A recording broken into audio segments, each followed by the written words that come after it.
Thank you for joining me here for the Daily Bread Bible Study, day 355 for Sunday, December 20th, 2020, focusing on James, all 5 chapters. Now, the book of James is one that is attributed to the brother of Jesus the Christ, and it was written to Jewish Christians. It is also notably different than the epistles of Paul, especially around the value of good works, saying in its often most quoted and favorite piece, "Faith without works is dead." That is from James chapter 2, verse 26.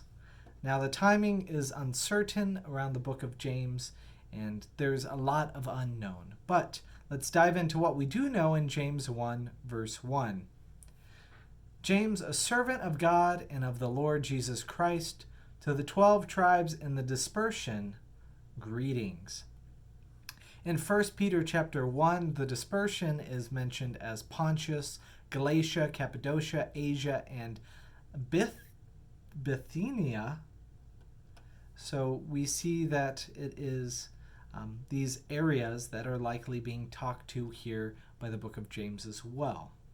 Now, I feel like the beginning of the book is an acknowledgement of some of the Apostle Paul's points, which says in James 1, or James chapter 1, that persecution has its value, and in verse 7, works without faith, quote, must not expect to receive anything from the Lord, and that in 19, let anyone be quick to listen, slow to speak, and slow to anger. At the same time, while acknowledging things held in common with the Apostle Paul, James is focused more heavily on good works. In James 1:22, but be doers of the word and not merely hearers who deceive themselves. When we see a defense of the law, the law is called perfect and a law of liberty. And James goes on to say in verse 25 and 26, if anyone think they are religious, but do not bridle their tongues, but deceive their own hearts, their religion is worthless.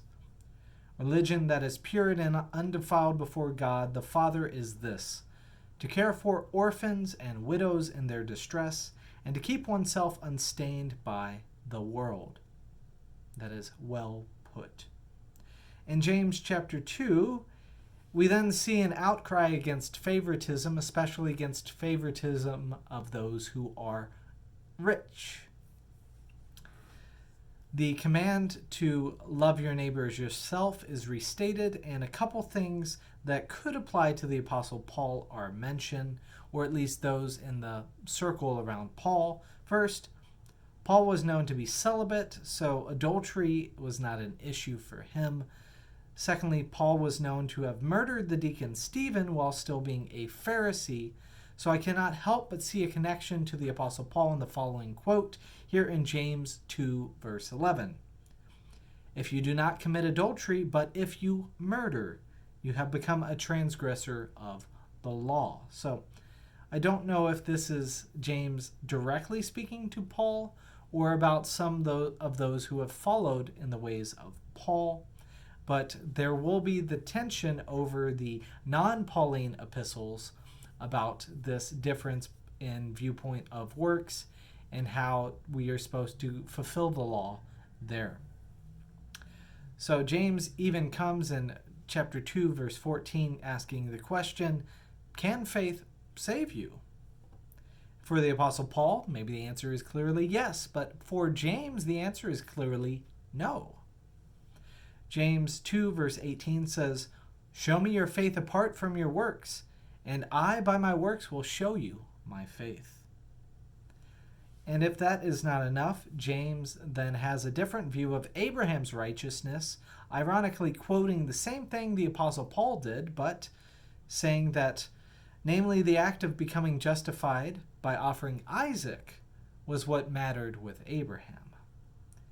He closes the chapter making his point again, for just as the body without the spirit is dead, So faith without works is also dead. Now in chapter 3, I'll just gloss over this very quickly, saying, James then calls people to be very controlled with their words, even connecting a loose tongue with self-serving ambitions. Moving on to chapter 4, speaking of those self-serving ambitions, James continues to denounce conflicts and disputes because people want what they are unable to obtain for themselves, what they fail to obtain for themselves. That was a little awkward, but here in James chapter 4, verse 3, we hear the words, "You ask and do not receive because you ask wrongly, in order to spend what you get on your pleasures." So James is being very critical of people who are just trying to serve themselves in what they are asking for from God. He says that this is not God's ways, and James compares this to adultery against God. Instead, James proposes that people humble themselves, refrain from speaking evil against each other, and stop pretending to be judges over one another. Our last chapter for today, chapter 5, James then critiques rich oppressors, which sounds like those involved in the death of Jesus. James states in chapter 5, verse 6, "You have condemned and murdered the righteous one, who does not resist you." We will see in 2 Peter 3 that there are those who, quote, twist to their own destruction the message from Paul. Now, while James and Paul have their differences of opinion, they seem to be working on the same team. Instead of focusing on what believers cannot control and what Jesus will judge, James encourages people to pray, sing, and have elders anoint the sick. So the book of James has a lot of opinions, ones that are often different from what are heard from the Apostle Paul. At the same time, too, the Spirit of God is clearly working in James, and James gives a lot of respect and love because this was his brother, Jesus, who was the one who was killed. So James, the elder of the church, the brother of Jesus, continues on and tries to give encouragement for people in his day and time, but also wisdom for us as well too. May we always have our faith be manifest through our actions, and may that be visible to those who are looking to see what we are about.